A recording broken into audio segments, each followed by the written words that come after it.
A man hit and killed by a car on North Broadway in Lexington has been identified, but this afternoon police are still looking for clues about the driver who hit him. A Kentucky family talking about finally getting some closure after the body of their missing loved one is found months after he disappeared. A day at the ballpark ends with a traumatic brain injury and a lawsuit claiming negligence.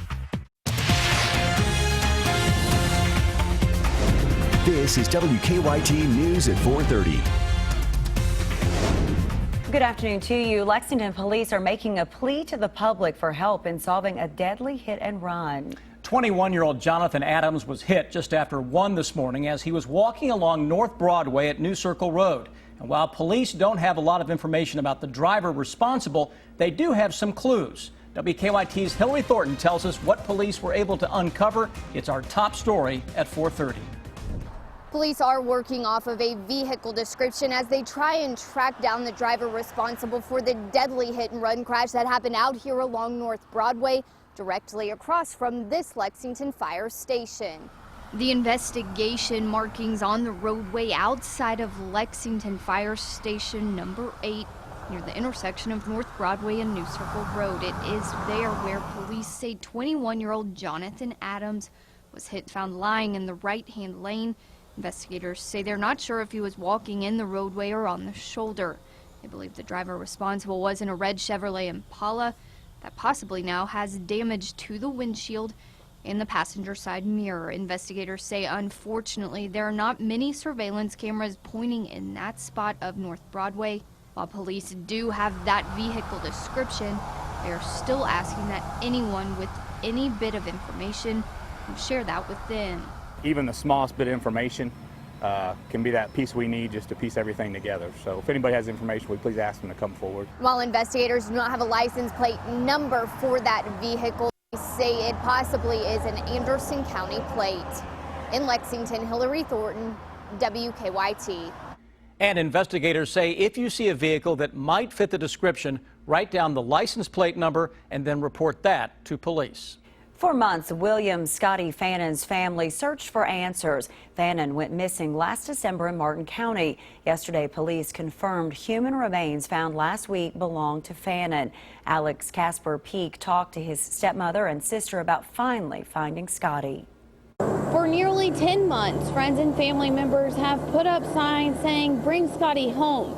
Now those signs are saying a little something different, like this one. 9 months gone, but Scotty's finally home. Monday, police revealed human remains found last week in Martin County belonged to William Scotty Fannon. It made it real. It's almost 10 months. Scotty would have been gone 10 months this month.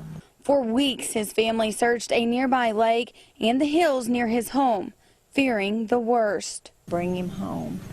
We wanted a place where we could have him a proper funeral and bury him. Now, only their memories remain. Hollering, "Hey, Gertie Bell, what you doing? Acting crazy," or, just something like that. Now their focus turns to how he died. Police are still investigating to figure out what exactly happened to Fannon. In Martin County, Alex Casper Peak, WKYT. Police say the state medical examiner's office is still running tests to determine the cause of death. The governor of South Carolina has ordered coastal evacuations, and Florida's governor is warning residents to take Hurricane Matthew seriously. Governor Rick Scott warned people in Florida that the Category 4 storm could make landfall as early as tomorrow. Scott says that if the storm directly hits Florida, there will be record damage statewide. Scott says the state is putting all efforts in place to ensure people and structures are safe until the hurricane passes. We are preparing for the worst and hoping for the best, and we're not going to take any chances. An evacuation hasn't been ordered yet, but the governor has declared a state of emergency and has asked the National Guard to be on standby. As we told you earlier, South Carolina Governor Nikki Haley says she plans to issue an evacuation order Wednesday ahead of Hurricane Matthew so that 1 million people can safely leave the coast.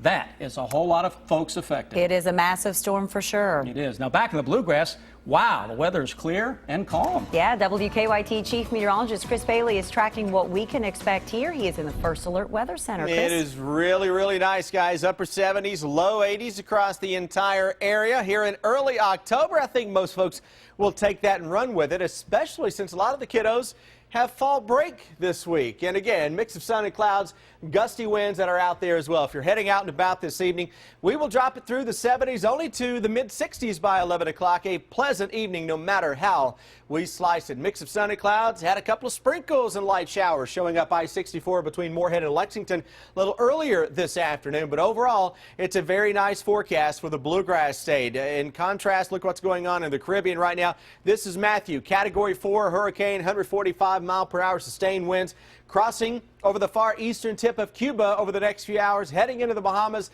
then likely to have a big impact on the Sunshine State of Florida starting tomorrow night and especially into Thursday and Friday. And from there, it's game on for the possibility of this major hurricane impacting areas from Florida to the Carolinas at least. Guys, we'll come back in a few minutes, talk about if that will have any kind of an impact on our weather in the Bluegrass State. Chris, thank you. Kentucky Senator Rand Paul was in Lexington this morning. He talked with business leaders at the Griffin Gate Marriott for the second special policy breakfast. He talked about America's debt, rising health care costs, and the war on terrorism. He also talked about lowering taxes for businesses and the wealthy.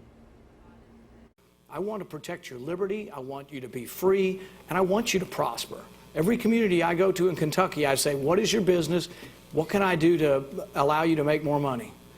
And it's like, why? Is it because I like rich people? No, I want the people who own the businesses to hire people. I want everybody to prosper. Senator Paul also took questions from the audience after his speech. A trip to the ballpark left a young boy with a traumatic injury. The seats were gifted to the 8-year-old and his mother. The family thought that they were lucky to be in the first row behind the Dayton Dragons dugout along the first base line. That was before a line drive crashed into the boy's skull. As Deborah Dixon tells us, the complaint filed by the boy's family blames the team. These are photos taken after the boy was hit by the foul ball, crushing his skull. He was sitting behind the dugout along the first base foul line, where there's no protective netting. And that's why we have an 8-year-old boy that gets a skull fracture, a terrible brain injury, multiple surgeries, hundreds of thousands of dollars of medical expenses, and a lifelong injury that's going to keep him from being who he might have been if he hadn't chosen to go to this baseball game. But Para points out there was netting in front of the 8-year-old to protect players in the dugout. And he's seated maybe a foot to 2 feet behind these players, and so the Dragons are protecting their investments, they're protecting the players in the dugout, but they're leaving the fans completely exposed. But the Dayton Dragons tickets have a warning on the back, just like other team tickets, including the Reds, in very small print. It says the ticket holder assumes all risk of being injured by thrown bats or thrown balls. Attorney Paris says that doesn't warn of the risk of sitting right behind the dugout. The suit includes a baseball study.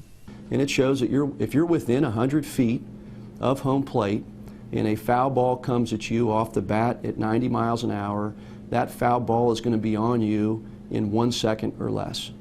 The injury was in 2014. Now the Dayton Dragons said it's expanding netting for next season to better protect fans from foul balls and bats. It will now include the section where the boy was sitting. The Reds do not have plans to expand protective netting. It does what MLB recommends, protect fans sitting behind home plate. MLB says Great American Ballpark meets netting requirements.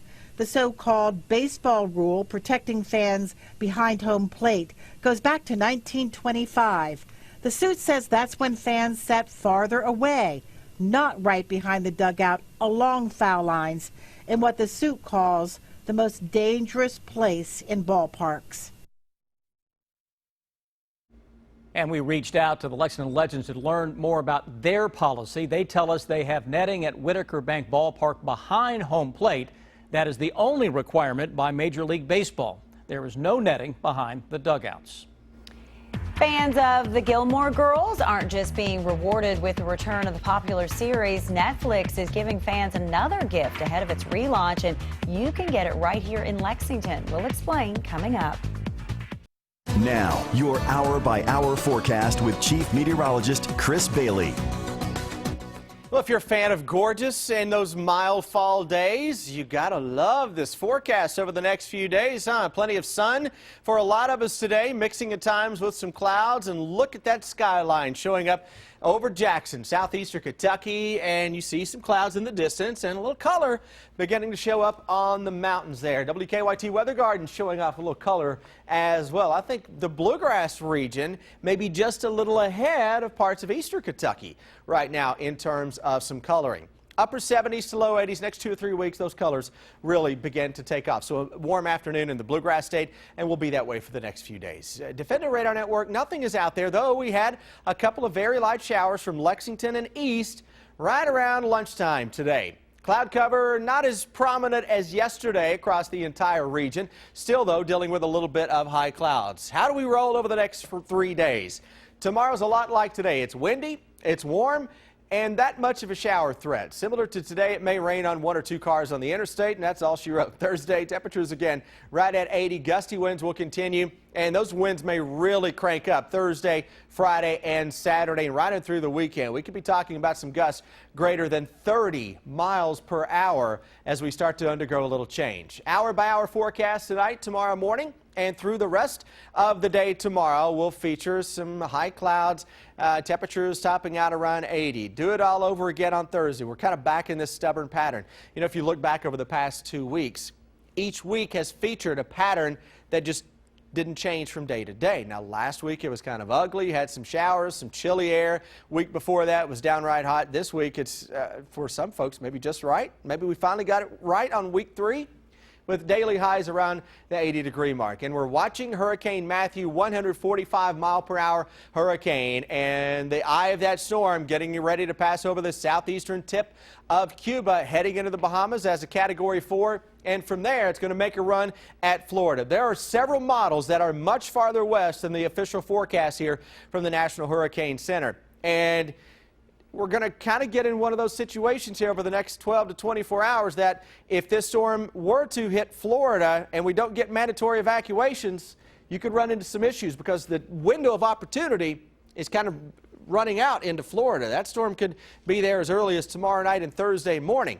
Then it's going to try to turn up the coast toward parts of the Carolinas. Let me say this for everybody who has interest from the Carolinas to Florida. No one forecast is set in stone in any type of a tropical scenario, and especially one where you have quite the model spread showing up. Nonetheless, across Kentucky, this storm is likely to never directly impact our weather. Though we get a cold front through here on Saturday, look at the chilly air that comes in behind that. So Saturday is a day where the winds are much colder. We'll blow those numbers down into the 60s with upper 50s, low 60s as we go into Sunday and Monday, and a quick bounce up toward the 70s again middle of next week. Next few days, though, look really good. Today was one of those great days with some of those blue skies in places. It was just perfect when you saw it. And if you're out and you like the windy weather to go along with the warm, kind of rustling the leaves a little bit, it's good stuff. All right. I'm guessing you're a fan of that, I'm a fan. Yeah. I like it. Thank you, Chris. Fans of the Gilmore Girls are eagerly awaiting the show's return, but in the meantime, Netflix is helping fans celebrate. Yeah, Wednesday marks the 16th anniversary of the Gilmore Girls premiere. In honor of the big day, Netflix is transforming more than 200 coffee shops across the country into a Luke's Diner, and they're giving away coffee for 5 hours from 7 a.m. to noon. Here in Lexington, you can stop by Southland Perk on Southland Drive or Coffee Times Coffee House on Regency Road for your Gilmore Girls experience. Netflix will start airing the 4 new episodes beginning November 25th. Fall fashion at the all-new Lexi and Lou. I'm Deanne Stevens, out and about at the Lexington Center shops today. How about this? There's a new place in town that allows you to shop while they give back. Good deal. Deanne Stevens is out and about today. She joins us from the all-new Lexi and Lou to explain. Hey, Deanne. Hey, good afternoon, guys. We are here at the all-new Lexi and Lou. I'm doing a little shopping here. These so ever-popular OTBT shoes. You said you were getting calls about them before the store even opened? Yes, we got several calls asking where we were located, what shoes do we have, so they're very popular. You guys, this is Karen, by the way. She and Melissa just opened this Lexi and Lou store in downtown Lexington, Lexington Center Shops, and you guys have a lot of little unique treasures here that others don't have. Yes. That was the goal. I think we really wanted to find stuff that other boutiques and you're not going to find in a mass retailer. Just really unique things and gifts. Love the little gifts and jewelry, and what I love most of all is the fact that you guys are giving back. Melissa, you have a lot of different items, one of which you have on your body today. Yeah. This dress, tell us about it. Yes, I am wearing a Chelsea Gunn dress, and this is made in the USA, and this is a charitable organization. She likes to give back to adoption, and this is one of the ones that goes back to foster care children, and it's locally. And we also have the Good Works bracelets, and they also give back to 25% of their net profit goes to the Good Water projects, and they help build children's playgrounds. And also we have the Duke Cannon products, and we have a few different products that they have. It's called the Bloody Knuckles, and it's a hand repair lotion. But this company, he is a former military person, and they also give back to the U.S. veterans. So we're very fortunate and blessed to be able to give back. You should always give back. That's right. I love it. Okay, Karen, let's get our fashion show started because we have all these beautiful young ladies with us. Haley, bring it on out here. What are we looking at? Some of the great little fashions you have here. Yes, Haley is wearing an Everly. We call it the spaghetti strap. It's so cute and fun is what it is, just like she is, right? Okay, and next? Next, Samantha is wearing some pieces from our athleisure line. This has been very popular, surprisingly, with our opening. In about a week, we've only been open about a week, and we are almost sold out of this. Really? Well, it's super cute and fun to wear, too. Next we have? This is Nicole, and she is wearing some of the dresses that we like to use for our Keeneland, and this is an Everly dress, and it has really cute ruffles in the back, so it's a really cute simple dress in the front, but as you're walking away, it has a really cute ruffles on the back. And this is Presley, and she's wearing a really cute Molly Bracken dress, and it ties in the front, but it also has a really cute gold zipper in the front. And she's also carrying one of our chemistry purses, and it's leather, and it's made here in the USA in Florida, and are wearing our OTBT shoes. Perfect for Keeneland, isn't it? Ladies, come on back out here and line up, show off how cute you are. Now, you want to check out some of the fun fashions, the ways they're giving back, come on out to Lexi and Lou. They are located in the Lexington Center Shops. So, look at them. They look much better than me. I'm Deanne Stevens, out and about. Wave. Back to you guys. Thanks, Deanne. We've all had a bad day, but one child had it really bad. We'll show you what one officer did to try and make it all a little better. That's ahead. I drove over to Moorhead today to be a part of MSU's career fair, and it was a beautiful drive. You can start to see those leaves starting to pop, and then a really pretty blue sky against it. Who did all the driving? Chris. I got to ride. Chris, were you the chauffeur today? That was me. That's right. I was the friendly chauffeur. I still am waiting on my tip for the day. I don't think that's going to happen, though, do you? Hey, but on a beautiful day like this, why not get out and take a little drive across the country, anywhere you're going. It is beautiful across central and eastern Kentucky, upper 70s to right around 80 degrees now into many areas. And if you like warm, windy weather, boy, this is the pattern for you, at least for the next few days. Defender Radar Network has a dry sky across the entire land, though on that trip back from Moorhead, we did run into a couple of sprinkles right around Montgomery County a little earlier. That's a sign of a pattern that's slowly going to shift into a different mode by the weekend. We'll track that in Hurricane Matthew a little later on. Right now, let's get to our resident traffic tracker and live drive traffic. Here's Officer Don. Hey, Chris, got one collision on South Lyman Transcript. They're about to clear it. It is a non-injury crash that police are working. The one on Manaward Alumni is now out of the way, so back to normal there. Drive times to Nicholasville, 13 minutes, to Georgetown, holding at 14, and nothing unusual to Winchester, still 24 minutes on I-64. Now back to the studio. A restaurant goes to the dogs, and a police officer's act of kindness to a child having a really bad day goes viral. It's the video that will have you talking. Take a look at this. It's wonderful. An Indiana State Capitol Police officer's random act of kindness going viral after she comforted a young boy having a bad day. She was at a school rally when a boy fell and began crying. The boy's mother said he's been doing this a lot lately, so the officer decided to get down on his level. It's tough times right now, especially in uniform, and I see both sides of the fence, and I just want the children to understand that we love them, you know, we care. Precious. The picture has received an overwhelmingly positive response on social media. It's so touching. How about this? No cars needed for this drive-through restaurant, just a leash. A new Pennsylvania drive-through restaurant has opened, and it's just for dogs. Owners can pick from a menu of meats and veggies for their furry friends, and once they have their order, they just have to find a place to sit and stay and then eat. How about that? Yeah. You think Odie would like a My dog will walk eat. through? Oh, any food, he is there. Thanks for joining us here at 4 and 4:30. Next up, WKYT at 5 o'clock.